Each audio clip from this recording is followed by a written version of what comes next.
Et dans le verset 5, la domination reposera sur ses épaules, sur son épaule. Ce qu'on voit ici.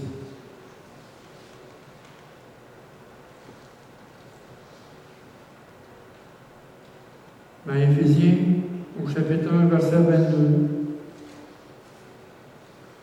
il a tout mis sous ses pieds. Il a donné pour chef suprême à l'Église, qui est son corps, la plénitude de celui qui remplit tout en tous. Et au verset 6, il dit, il va donner à l'empire de l'accroissement une paix sans fin au trône de David et à son royaume. C'est au retour du Christ.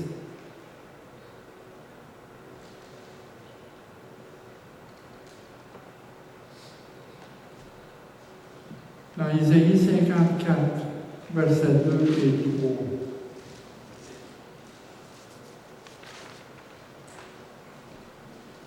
Il dit, élargis l'espace de la tente, qu'on déploie les couvertures de ta demeure. Ne retiens rien, allonge les cordages et affermis les pieux, car tu répandras à droite et à gauche, la postérité envahira des nations et peuplera des villes désertes.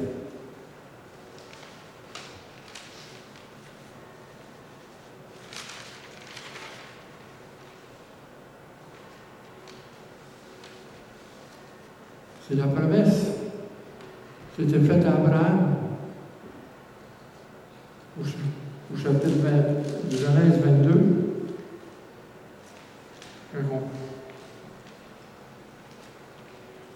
Dès le début.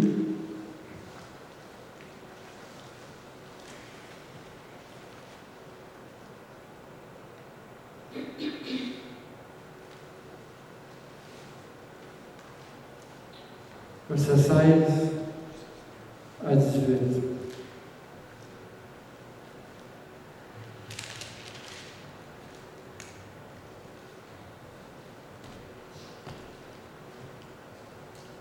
Et je te jure par moi-même, parole de l'Éternel, parce que tu as fait cela et que tu n'as pas refusé ton Fils, ton unique, je te bénirai.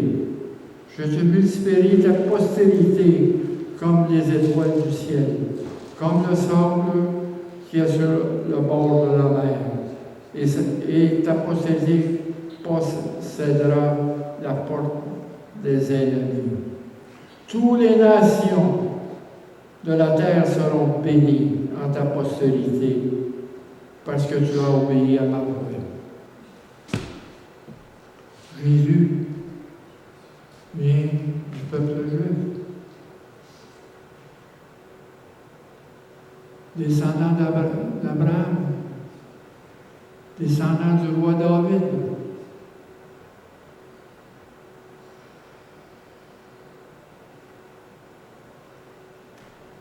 Il est dit dans Jean, le salut vient des Juifs. Ça part de là. Parce que ce qu'on a dit tout à l'heure,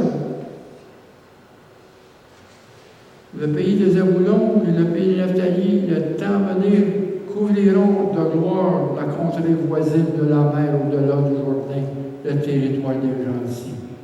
Ça a commencé par le ministère de Jésus en Galilée. Ça partit de là. Ça a été jusqu'aux gentils, jusqu'à la contrée voisine de la mer au-delà du Jourdain, le territoire des gentils. C'est venu à nous.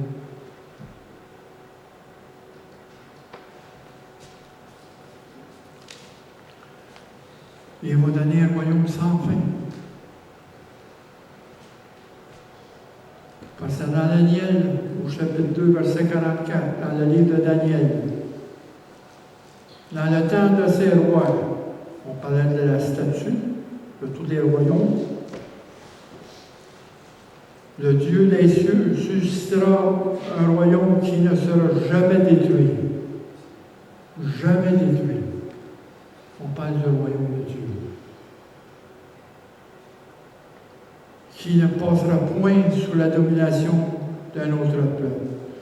Il brisera, il entièrement tous ces royaumes-là, et lui-même subsistera éternellement.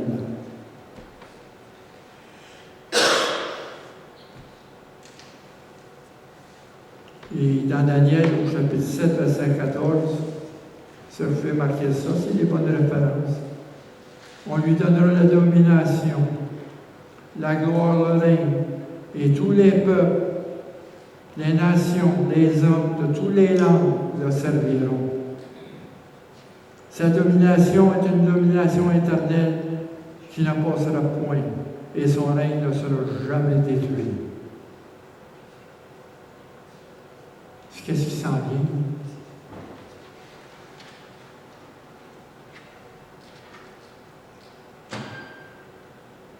Puis dans l'Apocalypse, au chapitre 11, il dit, le son de la septième trompette annoncera que le monde est devenu le royaume de Christ. La septième trompette, qui régnera éternellement.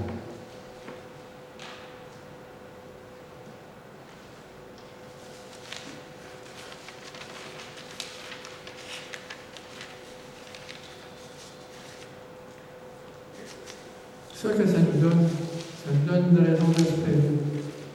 La foi, de voir plus loin que le monde.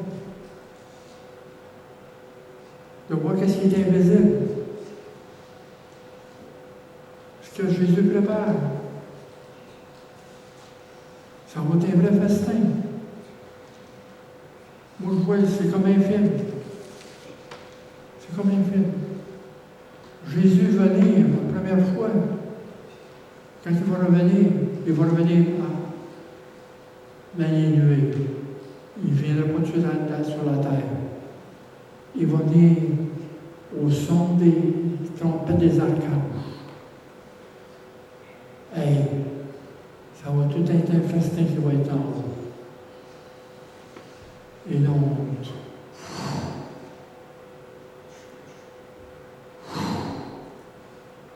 La rédemption de nos corps, le salut final. Pensez à ça.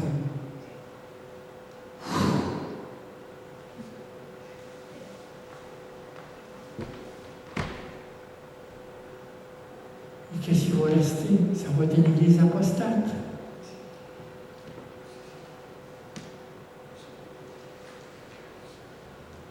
Et après les tribulations, il y aura des signes qui vont dans le ciel, où les croyants, durant les tribulations, vont avertir que Jésus s'en vient. C'est la fin des tribulations. Les signes dans le ciel. La lune qui va changer en sang. Ça, c'est pour les croyants de la fin de la tribulation. Où il va y avoir un grand réveil. Le dernier réveil des réveils. Et ces saints-là vont venir nous accompagner quand on va revenir avec le Christ pour régner sur la terre. Ça va venir, on va être tellement gagné, ça va être le peuple de Dieu. Le peuple. Plus d'Église, plus d'Israël, ça va être le peuple de Dieu. L'Apocalypse, quand la nouvelle Jérusalem descend, et Dieu est au milieu des hommes. Et son tabernacle descend sur la terre. La nouvelle terre, les nouveaux cieux. La nouvelle création. La nouvelle création a commencé par nous. Aujourd'hui, ici. Nous sommes les prémices de la nouvelle création de Dieu. Les choses nouvelles qu'il va faire. Et les choses nouvelles qui s'en viennent. Il n'y a pas d'autre chose.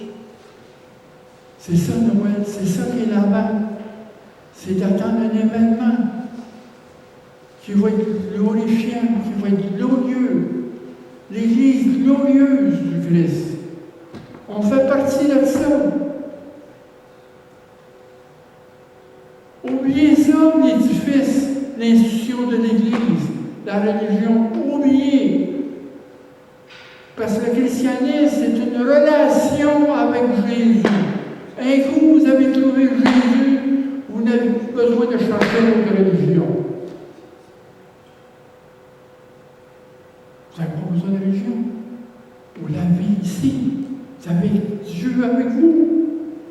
Son sanctuaire est là. Vous êtes le temple de Dieu. Le temple de Dieu. Partout où vous allez, Dieu est avec vous. Je ne vous abandonnerai jamais jusqu'à la fin du monde, jusqu'à la fin des temps. Oui, le bonheur et la grâce m'accompagneront tous les jours. Et j'habiterai la maison de l'Éternel jusqu'à la fin de ma vie. Et la paix du Christ en vient en nous, dans notre désert de vie, il nous a amené une source d'eau. Une source dans le désert de nos vies. Parce qu'on vit dans le désert.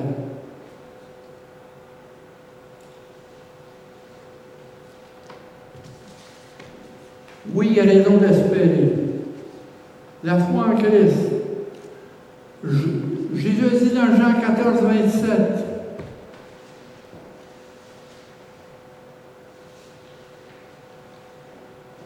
je vous donne la paix. Je vous donne ma paix. Je ne vous donne pas comme le monde donne. Que votre cœur ne soit pas troublé et qu'il ne s'alarme point.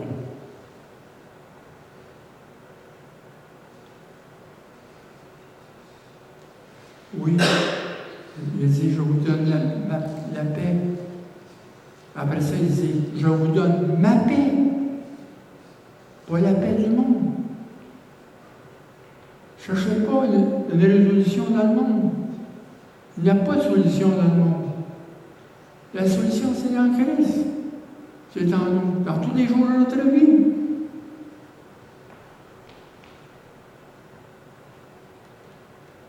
On peut à travers de toute sorte de tribulation.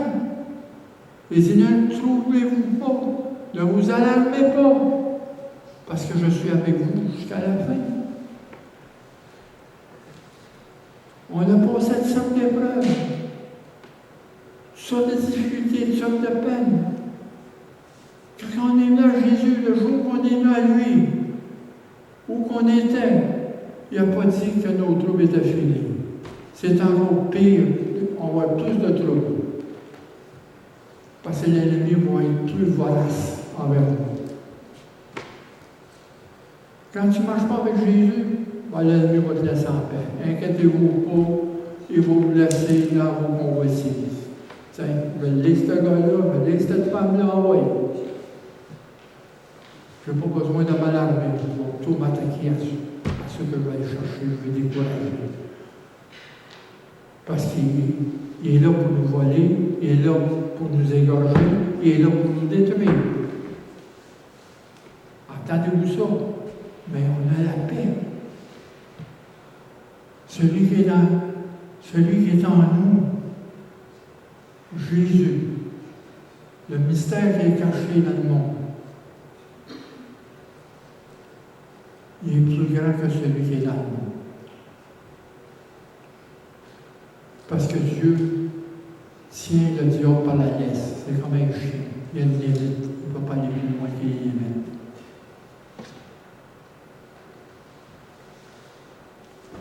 La foi en Christ et à son salut, c'est une sécurité. La seule sécurité qu'on a, c'est la paix. Ne cherchez pas d'autre sécurité dans le monde. Il n'y en a pas. Même dans vos assurances.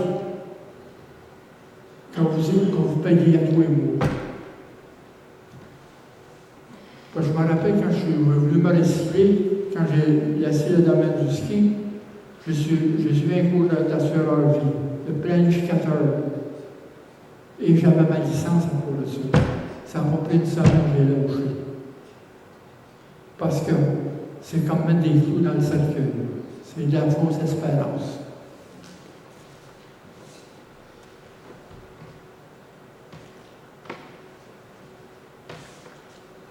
Jésus est notre bon berger.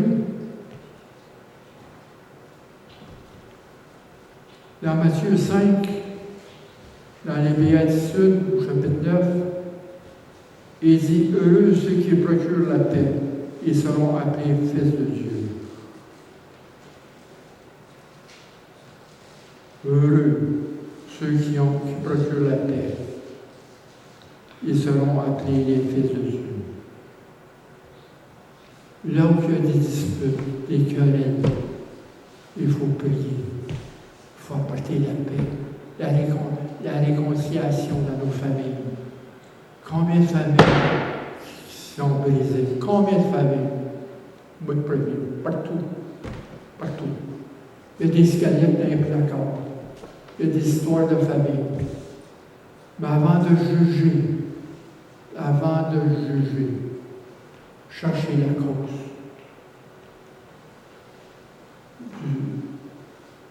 de l'effet.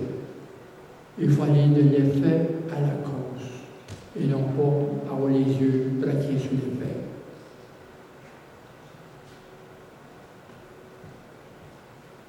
Vous parlez un jour, si Dieu le veut, un témoignage assez puissant que j'ai dans ma vie. Un type que j'ai connu, qui est mort l'an passé. Un type qui a été jugé complètement tout le temps, toute sa vie, lui et son frère.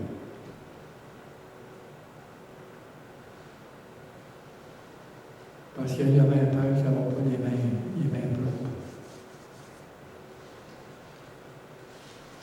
Il faisait partie du crime organisé.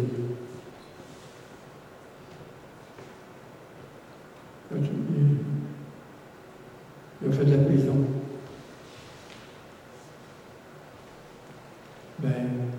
Il avait l'amour pour son fils. Il a fini, il a découvert le bonheur à la fin, avec son fils, dans le Grand Nord, à la pêche, en train de cueillir des bleuets. Il me parlait tout le temps de ça. C'est avec son fils qu'il a découvert le bonheur qu'il a pas eu chez lui.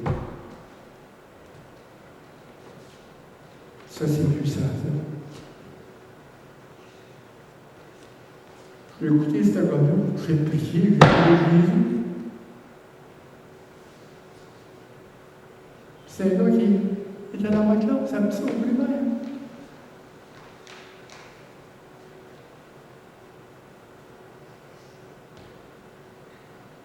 La paix de Dieu, la paix du Christ. Je savais d'où s'il venait.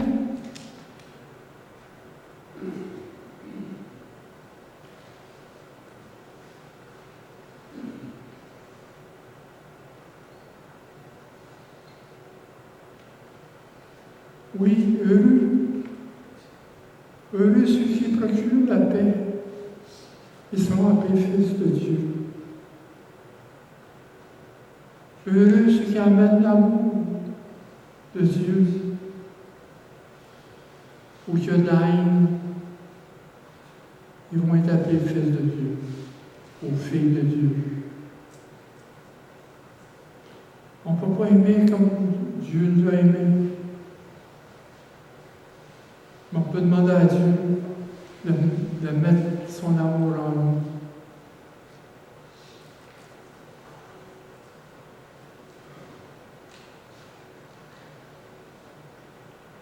C'est un amour qui nous surpasse tout,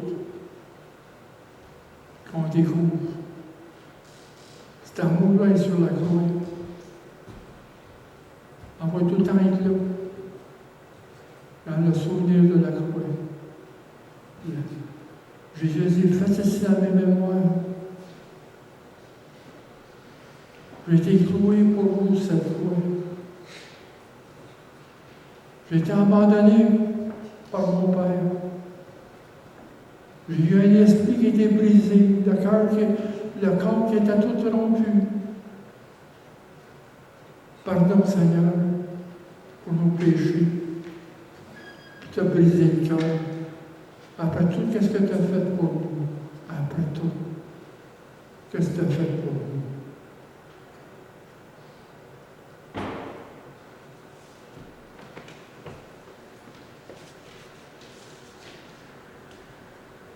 paix du Seigneur nous accompagne toute notre vie sur cette terre, dans toutes les épreuves.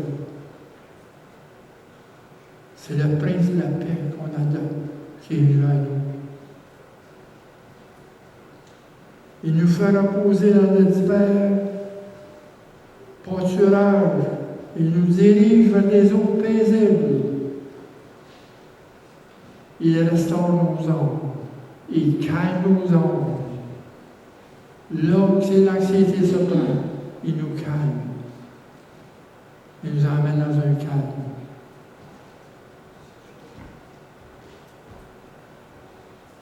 À tous les fois, quand j'ai besoin, je vais sur ma roche.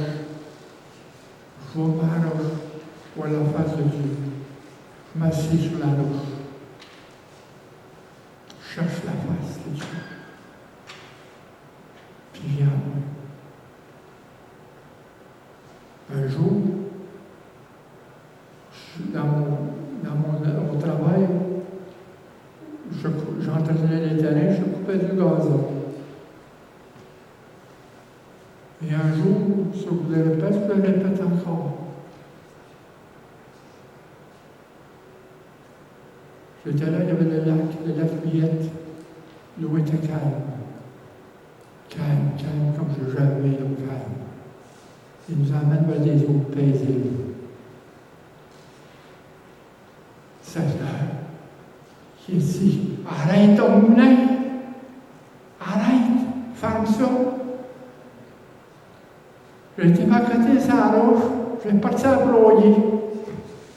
Parce que la présence de Dieu était là. Dans le calme du lac. Cherchez ce calme dans mon vie. Jésus nous dit.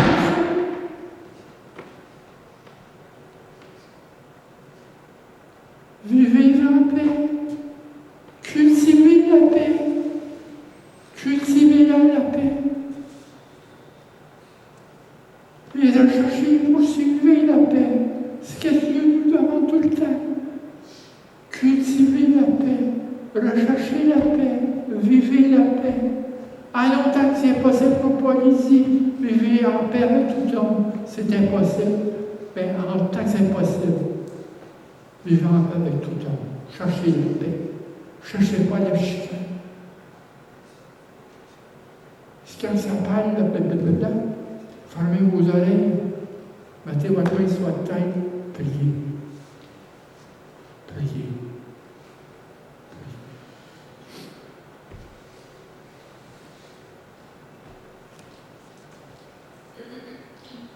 Pour conclusion, dans 1 Pierre, au verset 1, au chapitre 1, verset 13,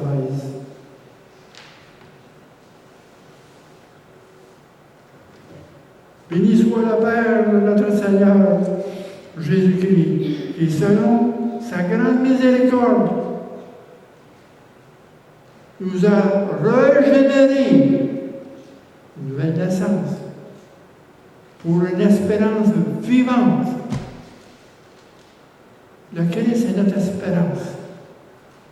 Par la résurrection de Jésus-Christ d'entre les morts, pour un héritage qui ne peut ni se corrompre, ni se souiller, ni se flétrir, lequel nous est réservé dans les cieux. Retenez ça. Cette espérance vivante. L'enfant qui est né, c'est une espérance qui nous est donnée. Et, pasteur Troublé explique exactement ce qu'il a dit hier. C'est la même chose, je vous répète. C'est déjà, c'est tout fait, on parle de la même esprit. Et même les chants que Lucie a apportés, c'est le même esprit. L'esprit est là, il travaille en nous tous. Une espérance nous a donné la lumière du monde, la vérité du monde qui est venant dans le monde, éclaire tout homme. Et cette lumière est la vie. Alléluia, alléluia. Louez l'Éternel. Merci Seigneur. Merci Seigneur. Que tu es venu à nous comme le Seigneur du salut et le Seigneur de notre vie. Et que tu diriges nos pas, Seigneur. Et que ta grâce nous sanctifie. Car ta grâce nous réprouve et nous corrige. Donc le péché agit dans la chair, parce que nous ne sommes pas sans péché, aucun de nous. Mais dans ta grande fidélité, tu nous pardonnes et tu ne souviens d'aucun de nos péchés, Seigneur. Tu nous purifies tout le temps, Seigneur.